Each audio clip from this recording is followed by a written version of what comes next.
ஆண்டவரும் அருமை இரட்சகருமாகிய இயேசு கிறிஸ்துவின் இனிதான நல்நாமத்தினாலே இந்த நேரத்தில் இந்த வலையொலியின் மூலமாக தினசரி தொகுப்பான டேவித் ஜீசஸில் இணைந்திருக்கின்ற உங்களை எம் மாராநாதா ரிவைவல் சர்ச் கத்தார் சார்பாக அன்புடன் வாழ்த்துகின்றேன். இயேசு கிறிஸ்துவின் இனிதான நாமம் உங்கள் மீது இருப்பதாக. ஆமேன்.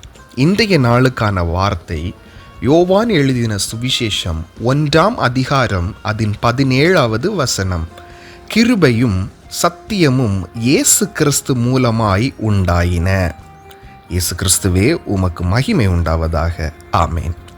பிரியமானவர்களே, கிருபை என்பது உலக பிரகாரமாக உங்களுக்கு உண்டாகாமல் தேவ சமூகத்திலிருந்து புறப்பட்டு வரும் சத்தியத்திற்குட்பட்ட வாக்குத்தத்தமாய் இருப்பதாக. தேவ கிருபை உங்களோடு இருப்பதாக. இயேசு கிறிஸ்துவின் மூலமாய் கிடைக்கப்பட்ட விசேஷித்த கிருபை உங்களை இன்னும் அதிகமாய் ஆண்டு கொள்ளட்டும். கடந்த நாட்களிலும் நம்மை ஆபத்து மோசங்களுக்கு விலக்கி காத்தார். அவருடைய கிருபையினாலே நம்மை மூடி மறைக்கின்றார். எப்பொழுதுமே அவருடைய இரக்கம் நம்மிலே நிலவி வருகின்றதனால் தீங்குகள் தீமைகள் நம்மை அணுகுகின்றதில்லை. ஆகவேதான் தாவீது சொல்லுகின்றார், கர்த்தரை நம்பி இருக்கிறவனையோ கிருபை சூழ்ந்து கொள்ளும் என்பதாய். இன்னும் அதிகமாய் நோவாவை பார்த்தோமேயானால் கர்த்தருடைய கண்களில் கிருபை கிடைத்தது என்று பார்க்க முடிகின்றது. கிருபை என்பது ஆணவம் அல்ல, ஒரு பணிவு, ஒரு இரக்கம் காட்டுதல் போன்ற நற்பண்புகளுடைய இருதயமுடைய மனிதர்களாக நாம் இருப்போமே ஆனால் நம்மை கிருபை சூழ்ந்து கொள்ளும்.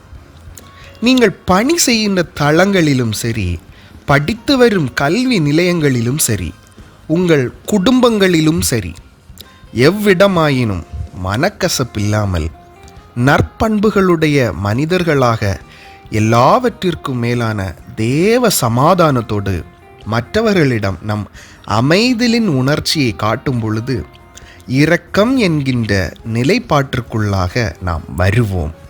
அப்பொழுதுதான் நாம் படிக்க கேட்ட வசனத்தின்படியாய் கிருபையும் சத்தியமும் நம்மிடத்திலே நிலைவர பெற்றிருக்கும்.